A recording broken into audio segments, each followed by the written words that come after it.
Hey everybody, welcome to another episode of the Independent Brokerage. My name is Howard Flashen.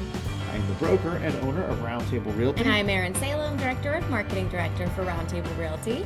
Two directors. Two directors. That's right. Happy That's Monday. Right. Happy Monday. Okay. Liz Bugby's back, our admin. Our admin was gone for a few days last week. Her name's Liz Bugby, and She helps Mom. She helps Mom at the front desk, and she's the reason that we're all sane. Yes. I would say. Well, sane is subjective, but That's true. I mean, what we think is sane. Yes. Yeah. So welcome back, Liz. Yay. All right, so I got a phone call from a guy. He reached out. This is going to blow your mind. Blow my mind anyway. Okay. A guy from Tampa says, I'm reaching out to you because I was told to give you a call to talk to someone who might know a lot about single agency. I know, right? You are a single agency celebrity. I know. It was crazy. Oh my gosh. So this gentleman works at a very large brokerage, one of the largest in the country. Mm-hmm. And he calls me up and he says, I'm really confused. I go, what are you confused about? He goes, I'm sitting through all these training classes at this company, mm-hmm. and they're constantly using the word client, and they're constantly talking about how we are to look out for their best interests and negotiate. We should be negotiating for them. And then when I leave there, or, leave the training and we're in the regular daily operations of the brokerage, right? It's all transaction brokerage. He goes, we don't have clients. Right. We're not negotiating for sure. Customers. We're definitely not negotiating, and we're not looking out for their best interests. He's like, so I really feel very torn as to what is going on. He said, I almost feel like they're trying to fool me. I just thought that was really interesting. That is very First of all, interesting. thank you for calling me. What a compliment. Right. But also that somebody at such a big brokerage is noticing you're saying one thing. Right. But we are actually another. And I'll bet you there are thousands of realtors right behind him going, I'm confused. And I don't blame them. Well, but first of all, let me just say there's a lot of them that while they are confused, they go, yeah, but I'm going to make a lot of money, so I'm just going to shut up. Yeah. And that's okay. I have a problem from the general public perspective. Yeah. That's where my problem is. Yeah, you're fooling people. My problem is I don't think the general public knows this stuff and knows that they're getting a transaction broker when they hire a realtor. And knows that they have the option of choosing a single agent. That's right. And look, at Roundtable Realty, we perform single agency duties, transaction brokerage duties, and something called no brokerage duties as well. Mm-hmm. So we manage that. I think the problem is that the education to the potential client or customer, they have to know what's going on and be able to choose and understand the different relationships and when you might have to transition. Mm-hmm. I just thought, first of all, thank you for calling again. Yeah. Yeah, thank you. Mm-hmm. That lasted, 5 seconds? Yeah. I appreciate that. But, it's just very, very interesting that this guy in Tampa is like, I told him, I was like, you might have to go to a boutique firm. Well, first I said, talk to your broker. Maybe he'll let you be a single agent. He was like, I don't know who my broker is. No, but no, he said, that's not going to happen. I've spoken to my broker. That's not in the cards. Wow. I have to say that having never worked for another brokerage before and seeing the way that our agents interact with our brokers and our broker associates even, there is so much availability and information almost always ready to be disseminated among our agents when somebody walks in that I can't imagine being an agent who doesn't know what they don't know. So, and someone who did a deal or got sent a contract, I think there was a house to sell, so they sent them a contract from the deal previously in Tennessee. Mm-hmm. Okay, and I cut out a little snippet of it where in Tennessee, under the word transaction broker, they actually say does not, or I forget what exactly it says, but it basically said no relationship / facilitator. There you go. That's exactly what we a transaction call it. broker is. A facilitator. They're That's just going to move paperwork and help this deal get to closing. Doesn't matter if the buyer's getting the best deal. So another cool topic, I hadn't thought about this until we were talking about it, mm-hmm. but I had 2 lenders this week make comments or reach out saying, Howard, I don't know if this is their voice, but I'm going to do this as I like the it lender so voice. far, yeah. This is Howard, why would anyone want a transaction broker? And I said, good and I said, question. you know, look, There are situations there's where a few that's better. situations where they have to be a transaction broker. That's if right. a brokerage represents the seller on a deal and the buyer, then technically they go to a transaction broker where they don't represent either one in a fiduciary role. They're just helping them get the deal to closing. Right. And so that can happen. But from start, I think a member of the general public should say to the lender, because that's the voice when you talk to a lender the lender too. voice, you right. go, Yes. you do this. Lender, I think you should have a single agent, and they go, yes, that's what I want. Why would I want not that? And I'm so glad that lenders are jumping on board too and learning the differences, because it helps everybody all around to understand each other's business and the way that they do business, I think, so that we can work together for the best ability of for our client, right? Yep. Or customer. We're at a transaction. I forgot to talk about food. Can I talk about food for a second? Yeah. Because I'm not. Maybe it's a soapbox. I don't know. Okay, it could be. If it is, Howard Soapbox. All right. So here's the thing. Taco places. are delicious. Okay, but here's the thing. I don't like. I had to ask the lady. I see this beautiful looking pork belly taco. Oh. Okay, for $6.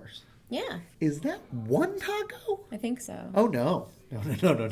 I can go to Taco Bell right now. Heard. And for $6, Yeah. I can walk out of there with 4 tacos and a Mexi Melt. That's true.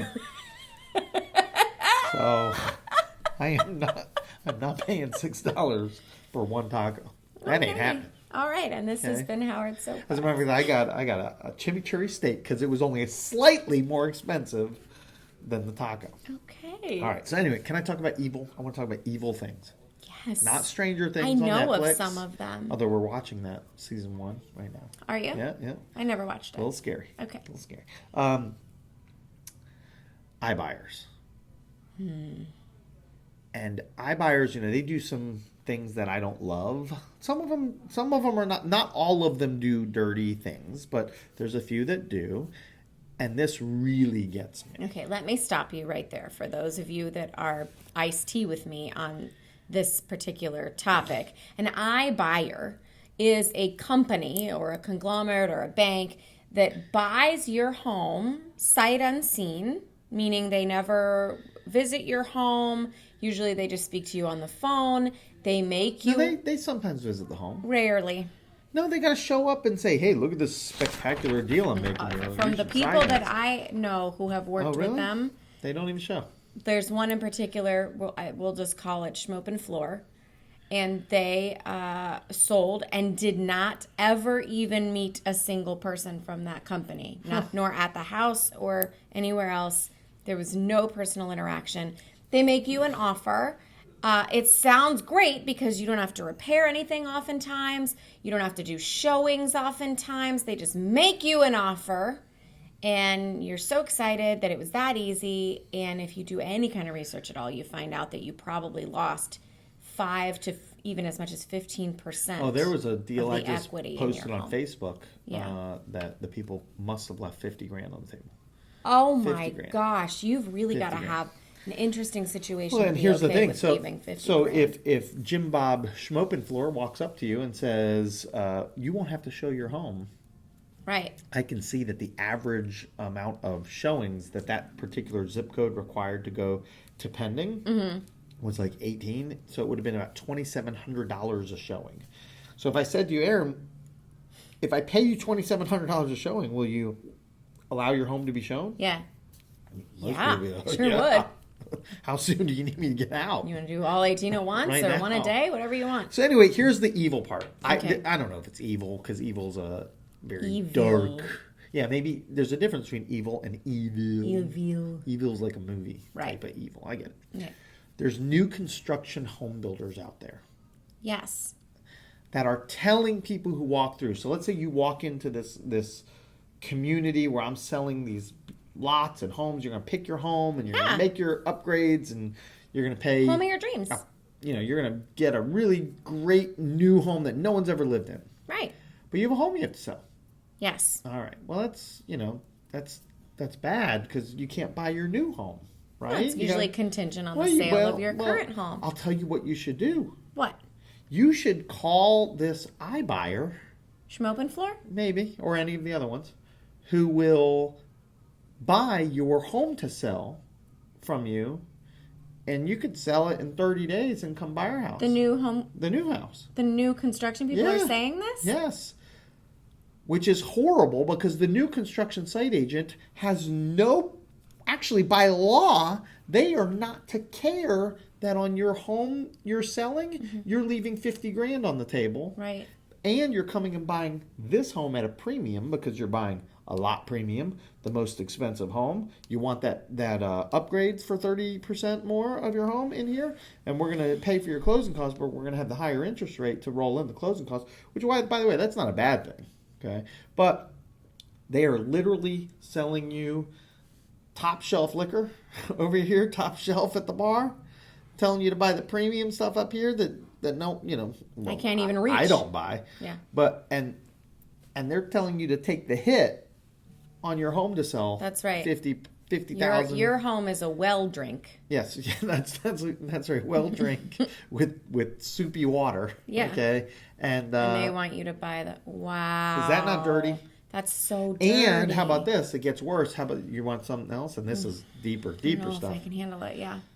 There are certain members of the boards of some of these companies. The new construction home builders? Yeah. Okay. And the iBuyers. Okay. That are similar, the same, or related. No way. Yes. That's so dirty. So the people that are selling you the new construction homes some of them sometimes sit on the board of both the new construction and the iBuyer boards? I want, who are the two people that do the show that shows up on Inman? Brian Lazine and the girl, the racket. Mm-hmm. This is something that they could get into. This is a topic that you guys need to get Please. into for serious because my Lord, talk about lining your pockets. Tag them in the video. Make them see this. I will make them see this. That is dirty. This is upsetting. You didn't know that? No, I don't know anything about real estate. So on the 40th page of the documents, they have they do disclose. Hey, sign this too, and it's an affiliated agreement that says, oh, these people might be related. Yeah, that's happening. That is. Almost said the F word. So let me tell you. So here's the deal. And if we can bring this back to what can the general public do to protect themselves? Yes, educate yourselves. Okay, get a single agent realtor to work on your behalf as a fiduciary. Yes. Take them with you to the new construction communities. A lot of people don't know that they can and should do that. We have recently had a client who went without us. And I don't know that we're going to be able to protect them now. And they asked the site agent after, they went there, signed up, came back to us, said, hey, we said, well, ask them who's going to protect them, who's looking out for their best interests. And the site agent, who was actually accurate in their response, said, well, your realtor will. When they were asked, well, who's going to look out for our best interests? The site agent said, well, your realtor will. And they said, well, you won't let our realtor represent us. They go, oh, well, you can pay your realtor. Yeah. So get a single agent realtor, preferably a roundtable agent. If not, that's fine. From the beginning. Take a single agent realtor with you to look at new construction homes. If it's a roundtable agent, they will be there at every walkthrough. They're going to be doing 360 photos. That's right. They're going to potentially bring in a home inspector. Whether you live here or somewhere else. That's right. And then make sure that the site agent for a builder whose only incentive is to get you to buy and close on the home in the new construction community does not encourage you or push you towards an iBuyer on the sale of your past home, because the hit to your savings account is probably not something that you will be able to recover in this lifetime. Anyway. No, that's so sad. Well, I'm glad that you shared that amount of evil with us. Right? Because it's important that we talk the good, the bad, and the ugly, and this is definitely the bad and the ugly. All right. Get a single agent. Like. And don't pay $6 for a taco. That's crazy. Don't do that. Thanks for wrapping it up. We'll see you guys next week.